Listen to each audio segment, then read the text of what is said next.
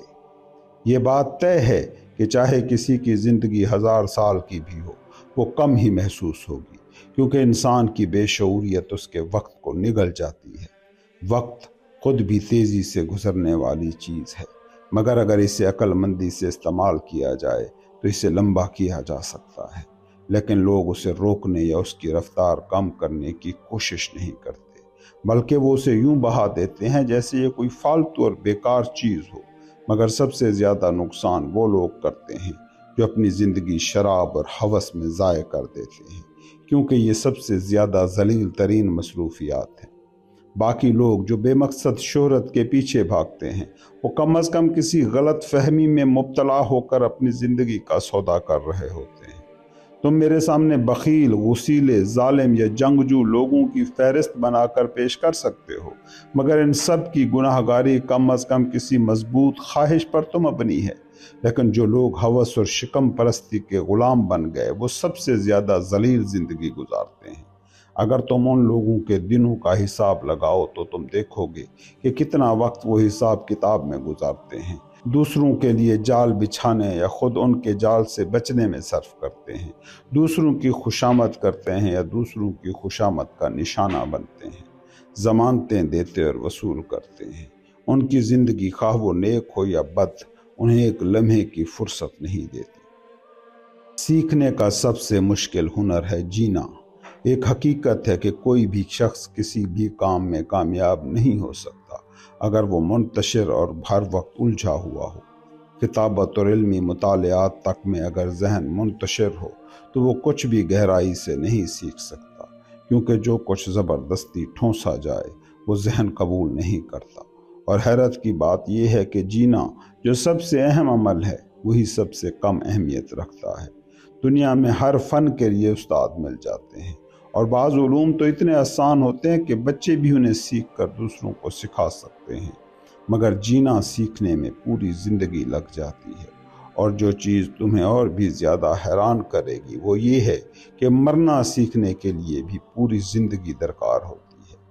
کتنے ہی عظیم ترین لوگ ایسے تھے جنہوں نے اپنی ساری دولت، کاروبار اور عیش و عشرت کو ترک کیا اور اپنی پوری زندگی اس ایک مقصد کے لیے وقف کر دی کہ وہ جینے کا فن سیکھ سکیں، مگر ان میں سے اکثر اپنی آخری سانسوں میں یہ اعتراف کر گئے کہ وہ اب بھی نہیں جانتے کہ کیسے جیا جاتا ہے۔ تو باقی عام لوگ تو بالکل ہی لا علم ہیں۔ یقین کرو یہی اصل عظمت کی نشانی ہے کہ انسان اپنی زندگی کو ضائع نہ ہونے دے۔ اس شخص کی زندگی سب سے طویل ہے جس نے جو وقت بھی اسے میسر تھا وہ صرف اپنے لیے وقف کر دیا۔ اس کا کوئی لمحہ بیکار نہ پڑا، نہ ہی کسی دوسرے کے اختیار میں تھا۔ وہ اپنے وقت کا ایک کفایت شعار رکھوالا تھا۔ اس نے کبھی کچھ ایسا نہیں پایا جس کے بدلے وہ اپنا وقت دے سکتا، اس لیے اس کے پاس اتنا وقت تھا جتنا اسے درکار تھا۔ لیکن وہ لوگ جن کی زندگیاں دوسروں کے ہاتھوں میں چلی جاتی ہیں، ہمیشہ وقت کی کمی کا گلہ کرتے ہیں۔ ایسا مت سمجھو کہ یہ لوگ اپنی بربادی سے لا علم ہیں۔ تم ان با اختیار اور کامیاب لوگوں کو اکثر اپنی ہی خوشحالی کا بوجھ اٹھاتے دیکھو گے، جب وہ اپنے درجنوں ملاقاتیوں سے گھرے ہوں گے، عدالتوں میں مقدمات لڑ رہے ہوں گے یا کسی اور مصروفیت کی زنجیر میں جکڑے ہوں گے۔ تب تم انہیں کہتے سنو گے جینا ناممکن ہے، اور بے شک یہ ناممکن ہے بھی، کیونکہ جو بھی تمہیں اپنے پاس بلاتا ہے وہ تمہیں خود سے دور لے جا رہا ہے۔ سوچو تمہارا کتنا وقت کسی مدعی نے تم سے چھین لیا، کسی سیاستدان نے، کسی جاگیردار نے، کسی دولت کی ہوس میں مبتلا عورت نے، کتنا وقت کسی مکار شخص نے جو بیمار بن کر وراثت کے لالچیوں کو اپنی طرف متوجہ کر رہا تھا ضائع کر دیا۔ کتنا وقت کسی طاقتور دوست نے جو تمہیں دوستی کے لیے نہیں بلکہ اپنے غرور کی تسکین کے لیے رکھتا تھا چھین لیا۔ اگر تم اپنی زندگی کے دنوں کا حساب لگاؤ تو تم دیکھو گے کہ بہت ہی کم دن، وہ بھی بچی کھچی فضول باقیات، تمہارے اپنے لیے بچے ہیں۔ یہی وجہ ہے کہ زیادہ تر لوگ اپنی زندگی کو دھکیل کر آگے بڑھاتے ہیں، ہمیشہ مستقبل کے انتظار میں اور حال سے بیزار۔ مگر جو آدمی اپنی زندگی کو روز ایسے ترتیب دیتا ہے جیسے وہ اس کا آخری دن ہو، وہ نہ کل کے لیے فکر مند ہوتا ہے نہ اس کا مشتاق، کیونکہ اس نے سب کچھ چکھ لیا، سب کچھ آزما لیا اور سب کچھ بھرپور انداز میں جیا۔ اس کے بعد قسمت جو چاہے کرے، اس کی زندگی اب مکمل ہو چکی ہے۔